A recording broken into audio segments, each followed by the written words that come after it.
Greetings everyone, my name is Etterville, and welcome to my Let's Try of the beta demo of Ray Bibbia, a hybrid of a bullet hell and typing game in development by Morbidware. I'll be spending at least 10 to 15 minutes on its title, checking what it has to offer, providing my feedback and commentary along the way. So let's begin, shall we? Mind you, this is a rather tough game, so my apologies if I die quite a bit. There's only the first two bosses as well as an advanced boss present in this demo, so I think I'll be able to cover everything in just this Let's Try. Anyways, we control the private exorcist Ray Bibbia, a former priest, or rather priest, who does exorcisms for a living. And we start out with this proto-tutorial level, where we run across this person who's in deep trouble.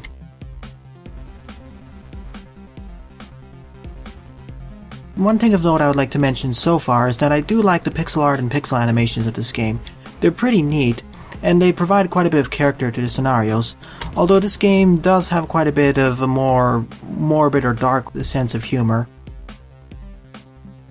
I really do like the dialogue though, it really characterizes each of the scenarios and makes them more distinct. If the final game can continue this sense of character, I would love to play that. But enough about the story, soon we're going to be going into the main gameplay or meat of the gameplay itself. Also, if you want to skip these dialogue or story sections, just hold the spacebar down.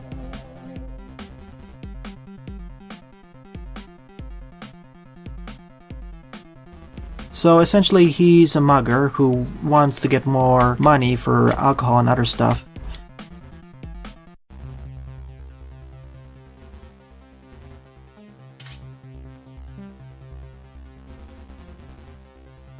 Don't worry, I played this tutorial segment at least once just to make sure my setup worked.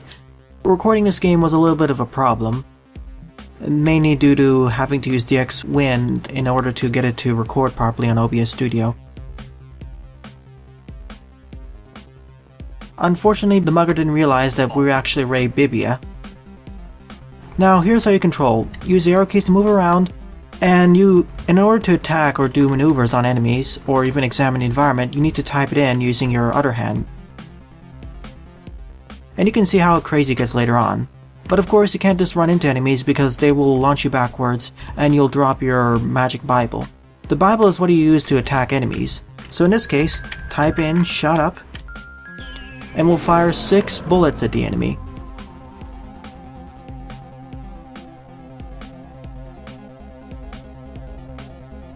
On the right there, you see those 3 bars? Those indicate the enemy's health bar, or the number of phases they have. After each health phase or each point of bar is diminished, they'll move on to a new phase. But of course, in order to destroy one bar, you need to complete one complete incarnation or incantation with that Bible. And on the bottom left is Ray Bibbia's health bar. In this demo, he only has a max health of 3, but I believe in the final game we'll get a max of 6. And unfortunately for the mugger, he crossed paths with Ray on a really bad day. And of course, all of those letters that we've been spelling are holits, or holy bullets. They work against normal demons, of course, but they also work against people too. In essence, they essentially create auto-combustion or set them on fire. I can see how much this can be abused if for less than good priests. If there's one thing I've noted about Ray Bibbia so far, it's that the good is not nice trope is in full effect.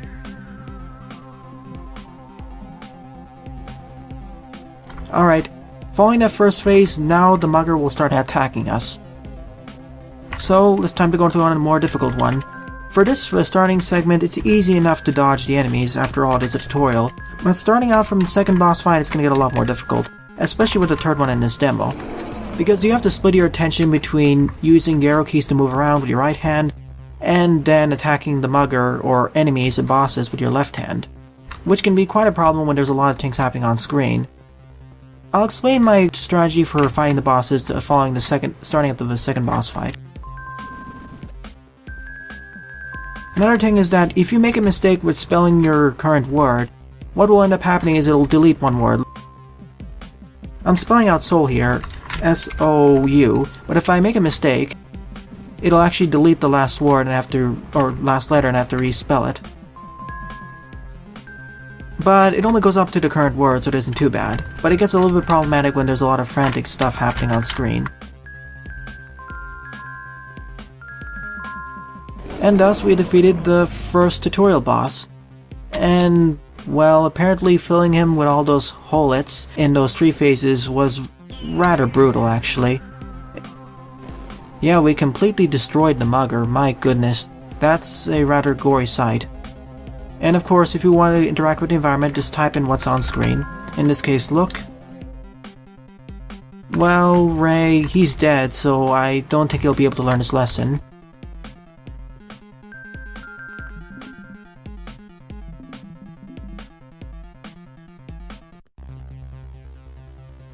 And I see from the graffiti, this town isn't the best one I could see, especially with how grungy it is, or how worn down it is. Alas, that was the end of the tutorial, so let's enter our name and continue on. You're scored based off of your combo and how long you take. After all, for each boss fight there is a time limit, but you usually won't hit it. At least from the bosses present in this demo, you'll very likely not hit the time limit, but for future bosses, maybe. And as you can see here, you can also see your online leaderboard and see how you compared against other people. Somehow I landed in 6th place, mainly because, well, I already played the tutorial. So let's continue onwards. Also, if you want, you can also just retry the boss fight by pressing retry, which I will show off here, more skilled play of this. Just to show how well you can play, but mark my words, this gets a lot more difficult. On the top left there is your combo meter as well, which grows over time as you continuously type in letters correctly. But of course, if you do make a mistake with one of your letters, the combo meter will reset. It's best to keep typing letters in as accurately as possible so that you can build up your combo meter and increase your score over time. So now let's actually move on to the next part of the game. Now we're in Ray's apartment, so it's time to answer the phone. There are a lot of things to interact with in Ray's apartment, so I will take a look at it before I go on to the next mission.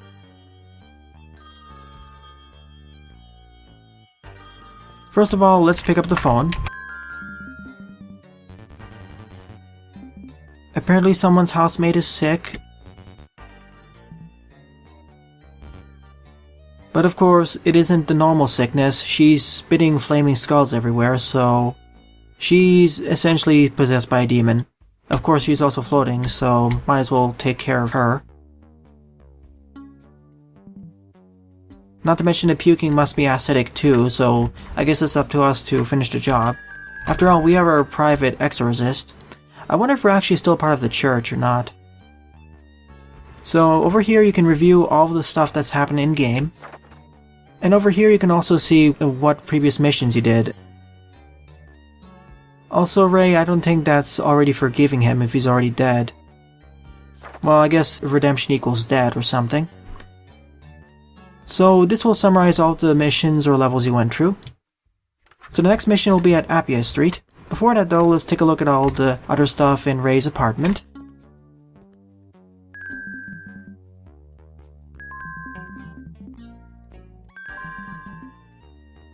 Here we have the sink, the mirror, the toilet, the bidet.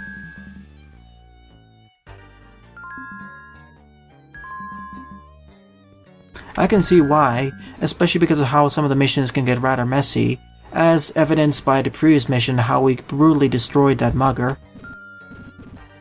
At least we didn't get any dirt on us, I suppose. On the left is the bed, of course. None of these items are going to do anything in this demo, but I suppose in the final game they will do something. Right now they're just there for show and for adding more stuff to the environment.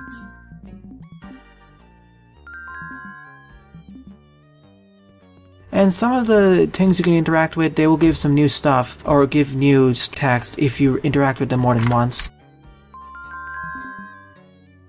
I suppose the file case will act like a leaderboard history in the final game too.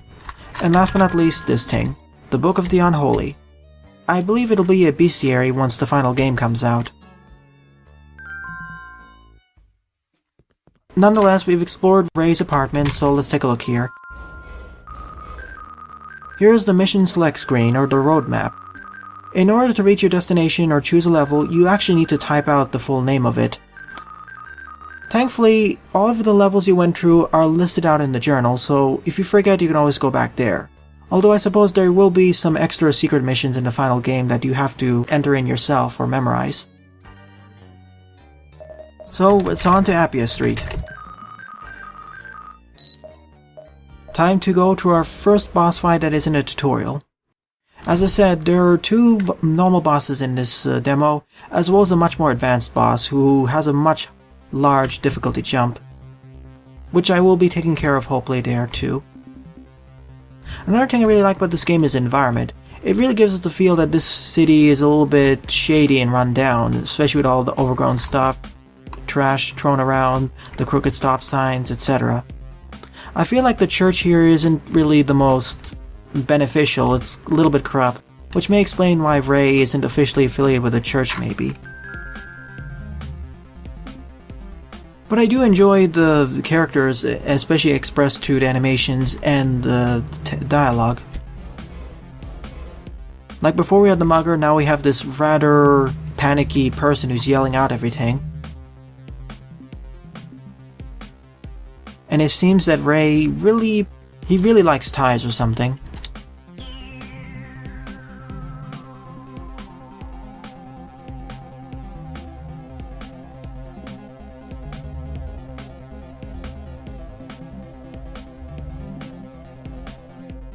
Oh yeah, and this screaming is definitely killing Ray, especially at close range. Also, do like the lighting effects. Hopefully this puke isn't acidic. Well, at least this puke. Alas, there's the boss. Of course, the girl is possessed. She's floating after all. I wonder what house this is anyway. This kind of looks more like a warehouse or something. A rather run down one too.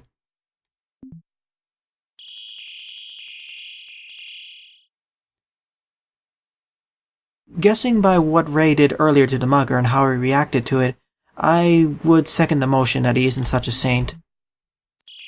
And somehow that demon knows about Ray, so I wonder. This isn't really addressed in the demo, but I suppose it will be addressed in the full story. Anyway, time to fight the boss. This is a lot more difficult because it actually fires much more projectiles, and you can very easily die to it if you're not careful. My strategy here is slowly positioning Ray in about a safe position and then using both of my hands to type as much as possible, and then attacking the boss quickly. That way I don't need to split my attention between typing the left hand and dodging with the right. That way I can type a lot faster. There's the acid. Of course it doesn't always work out that way.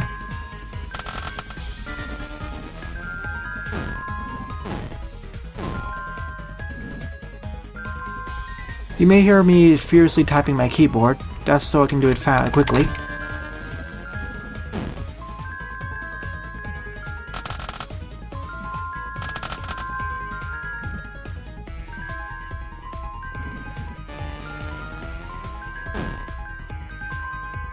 And that was the end of the boss. This one had about 4 phases, but this was certainly a leg up compared to the mugger. For one, there was all of those different bullet patterns being fired at Ray, and they got more and more challenging as I went to other phases. Not to mention, she could fire at piles of acid that will hurt you. As I said, my strategy is to park Ray as far away from the boss as possible, then use both of my hands to type in the incantations as quickly as possible, and then if I need to move Ray around, I'll move my right hand back to the arrow keys, and then type with my left hand as slow as possible. That way I can more quickly decimate the boss.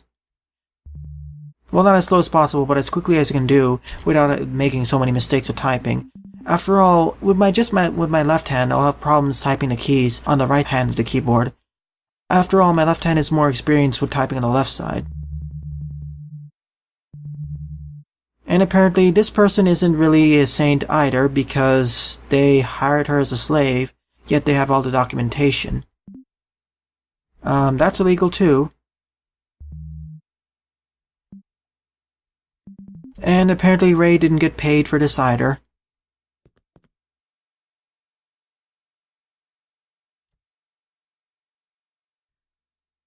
You say it's rude, but you're not paying us.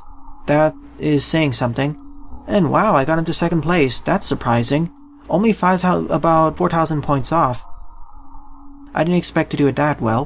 But as you can see, that certainly got a lot more challenging. And the next boss fight is going to be a lot more challenging. The demo description said that the first two bosses are the first two bosses in the final game, whereas the next boss we'll be facing is going to be a huge difficulty spike because it's going to be an advanced boss fight, probably the 8th or 9th or something in the final game. It's just to show how crazy the game can get.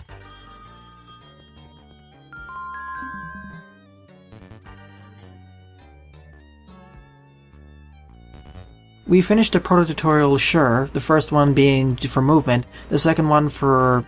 well, the first one was movement and typing and attacking. Second one was for more dodging attacks and splitting between typing on the left hand and moving on the right hand. It's certainly a very unique concept, and I love it. It's something like a bullet hell mixed in with Typer Shark or something. Although much harder because you have to physically move your character, unlike in Typer Shark where you just type.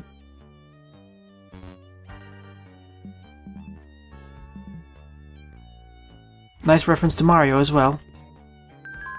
So it's time to visit Baphomet, which is the name of a demon, of course, so we're being tricked, basically. What happened there? Oh, I misspelled it, sorry. I would love to see how far expansive the final map will be. And of course, we have a demon. It's to be expected because the Baphomet is the name of a demon, and it did say basement. And of course, there's the demon marking for summoning them, as well as all those dead bodies.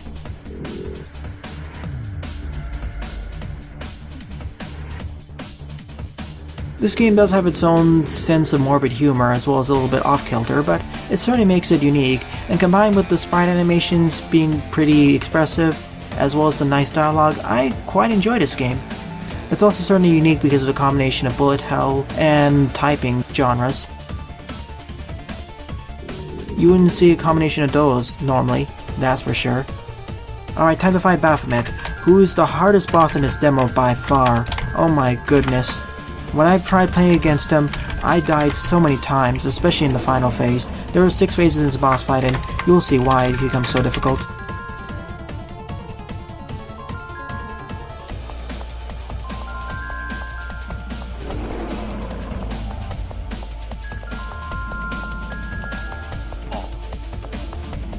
Also, if you do take damage, you only have a certain amount of time to pick up the Bible before you have to restart the entire incantation. There is a time limit for that, as you can see over there.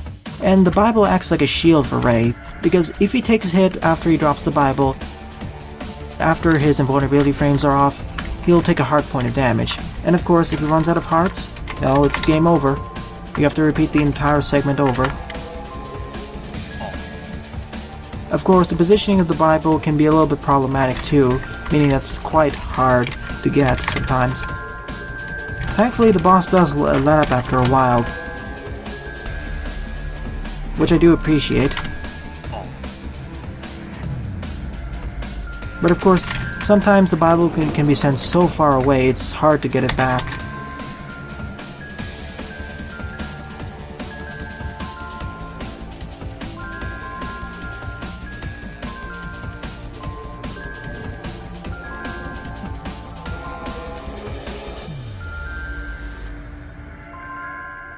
Also, the font doesn't help matters either. It can make it hard to read what's being said over there.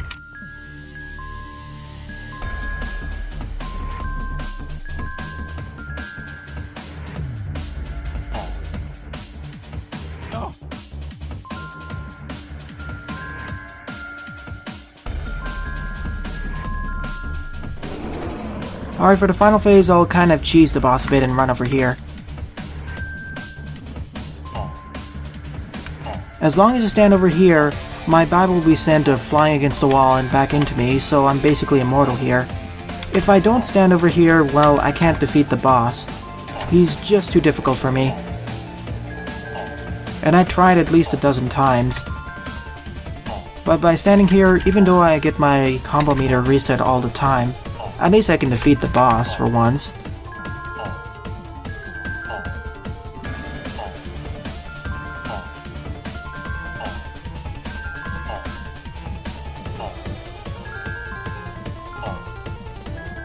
Yeah, I know it's cheap, but at least it makes me able to complete the boss fight. Not to mention some of the words get really complicated later on, and if you're not used to typing with one hand, it can become quite a problem. With this I can focus on typing using both hands. And that was the cheap way of defeating Baphomet. Otherwise, it's a rather difficult boss to fight, especially in the final phase with all the bullets flying everywhere. In fact, I would say it would be it's extremely difficult if you want to do... It's already very difficult to dodge all the projectiles with focusing on this dodging, but if you have to type at the same time, boy, it makes the fight even more difficult. It elevates it to another standard. That's why it's called an advanced boss fight, and I suppose in the final game it will be the stage 7 or stage 8 boss, or perhaps even a secret boss. It's such a large step up in difficulty compared to the second boss fight, which was the end of the proto-tutorial. But, as the demo said, it's supposed to be more like an illustration of how difficult the boss fights can be, as well as how well the bullet hell and typing gimmicks can be mixed in together. I wouldn't mind more genre hybrids with typing games, perhaps with RPGs, etc. Maybe something less intensive than the bullet hell, because of how difficult the bullet hell and typing can be, I can see this game turning off a lot of people near the end, but I quite enjoy it. If the final game ever gets released, I wouldn't mind playing a full version of this game, seeing how far I can go by. But alas, that's the end of the demo. We had the mugger at the first area, the possessed girl at Appia Street, and Baphomet at whatever the basement was over there. Pretty nice progression. As I said, I really like the more grungy aesthetic of the rundown city. I like the character and pixel art, the dialogue, and most importantly, the nice gameplay of the bullet hell, very unique patterns. Each phase has its own bullet hell patterns increasing in difficulty, as well as having to split our attention between typing and whatnot. It can become quite difficult near the end, so I strongly suggest you learn where the positions of the keyboard keys are. Not to mention, there's a lot more incentive to play better and get higher combos. Those are all pretty nice. Although, there's one strong suggestion I would like for this demo for the final game, and that would be the ability to play the game in windowed mode. To play this game, I had to go through some hoops in order to hook it up to OBS Studio, and that involved using DxWind and some other configuration settings. Hopefully that'll be fixed in the final version with an options menu. But other than all those things I mentioned, I quite enjoyed this title, and I would like to see how it progresses in the final game. Well then, thanks for watching, and have a nice day.